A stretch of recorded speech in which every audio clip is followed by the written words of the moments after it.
حي على الفلاح۔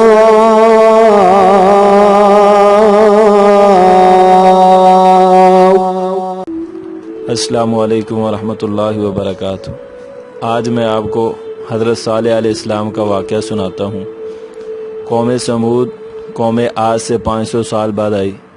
قوم عاد کے بعد سمود کی قوم بھی پہاڑوں کو تراش کر گھر بناتی، اور پھر آہستہ آہستہ وہ بھی بتوں کی پوجا کرنے لگے۔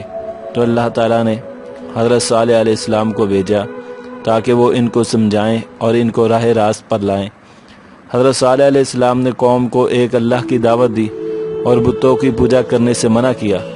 ہر پیغمبر نے یہی دعوت دی، لیکن ان کی قوم نے بھی انکار کر دیا۔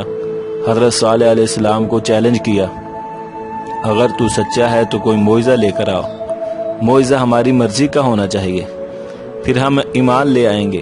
کافروں نے کہا، آپ ایک اونچی چٹان سے 10 ماہ کی حاملہ اونٹنی نکالیں اور اس کا رنگ سرخ ہو۔ حضرت صالح علیہ السلام نے کہا، اگر یہ معجزہ ہو جائے تو کیا تم ایمان لے آؤ گے؟ انہوں نے کہا ہاں۔ پھر حضرت صالح علیہ السلام نے کہا، سب لوگ ایک میدان میں اکٹھے ہو جاؤ۔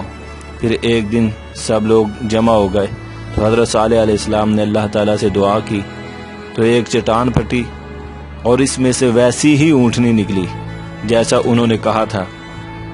حضرت صالح علیہ السلام نے اپنی قوم سے کہا کہ یہ اللہ کی طرف سے اونٹنی ہے، اس کو زمین میں کھلا چھوڑ دو، اس کو تنگ مت کرنا۔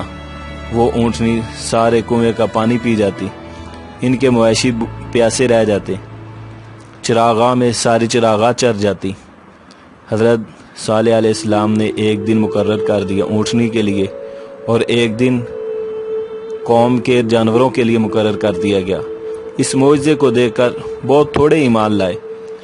اس اونٹنی نے ایک بچہ جنا اور لوگ اس اونٹنی کا دودھ بھی پیتے، اور اتنا دودھ ہوتا کہ سارے لوگوں کو کافی ہو جاتا۔ ایک دن سب نے مل کر مشورہ کیا کہ اس اونٹنی کو قتل کر دیا جائے۔ ان میں سے ایک آدمی تیار ہو گیا۔ اس آدمی نے اونٹنی کی کونچیں کاٹ دی اور اس کو قتل کر دیا۔ اس کا بچہ بھاگ کر پہاڑ پر چڑھ گیا اور 3 دفعہ بلبلایا۔ انہوں نے اس کے بچے کو بھی پکڑ کر قتل کر دیا۔ حضرت صالح علیہ السلام کو جب پتہ چلا کہ انہوں نے اونٹنی کو قتل کر ڈالا ہے تو حضرت صالح علیہ السلام نے ان سے کہا کہ 3 دن تک اپنے گھروں میں رہو، پھر اس کے بعد تم سب ہلاک کر دیے جاؤ گے۔ انہوں نے حضرت صالح علیہ السلام کی بات کو نہ مانا اور کہنے لگے، اگر تو سچا ہے تو عذاب لے آ جس سے تو ہمیں ڈراتا ہے۔ حضرت صالح علیہ السلام نے ان کو بتایا کہ پہلے دن ان کے رنگ زرد ہو جائیں گے، دوسرے دن سرخ، پھر تیسرے دن سیاہ ہو جائیں گے۔ آج رات صالح علیہ السلام کو بھی قتل کر ڈالتے ہیں، پھر ہم صالح کے گھر والوں کو کہیں گے کہ ہم اس کے ہلاکت کے وقت موجود نہیں تھے، وہ لوگ تدبیر کر رہے تھے، تو اللہ تعالیٰ بھی تدبیر کر رہا تھا۔ وہ لوگ صالح علیہ السلام کے گھر کی طرف چڑھے۔ صالح علیہ السلام کا گھر ایک چٹان پر تھا۔ جب وہ اس کے اوپر چڑھ رہے تھے تو زمین حرکت میں آئی، ایک چٹان اوپر سے گری اور ان تمام کو پیس کر رکھ دیا۔ پھر حضرت صالح علیہ السلام نے اپنے ساتھیوں کے ساتھ اس بستی کو چھوڑ دیا۔ صبح ہوئی تو تمام لوگوں کے رنگ زرد پڑ گئے، وہ رونے لگے کیونکہ عذاب کے آثار شروع ہو چکے تھے۔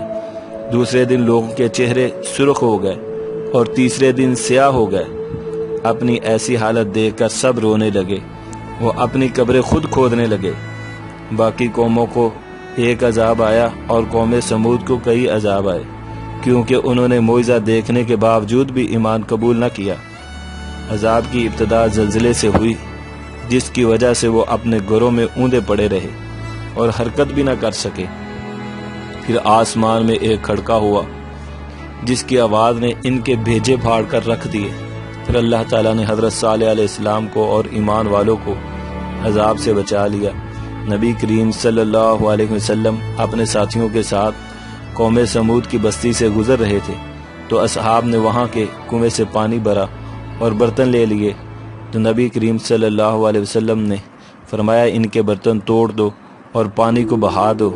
آپ صلی اللہ علیہ وسلم نے فرمایا ان کی بستیوں سے گزرو تو روتے ہوئے گزرو، کیونکہ اللہ تعالیٰ نے ان پر عذاب نازل کیا، اور جلدی سے گزر جاؤ۔ اور میں نہیں چاہتا کہ تم پر بھی ایسا عذاب آئے۔ قال يا قوم أرأيتم إن كنت على بينة من ربي وآتاني منه رحمة فمن ينصرني من الله إن عصيته فما تزيدونني غير تخسير ويا قوم هذه ناقة الله لكم آية فذروها تأكل في أرض الله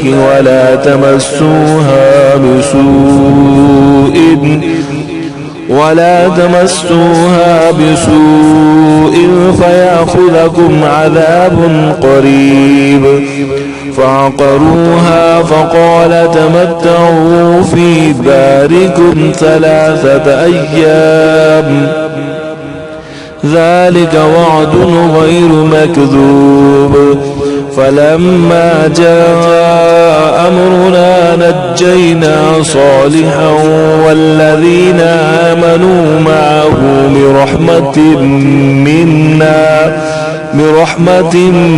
منا ومن خزي يومئذ إن ربك هو القوي العزيز وأخذ الذين ظلموا الصيحة فأصبحوا في ديارهم جاثمين كأن لم يغنوا فيها ألا إن ثمود كفروا ربهم ألا بعدا لثمود۔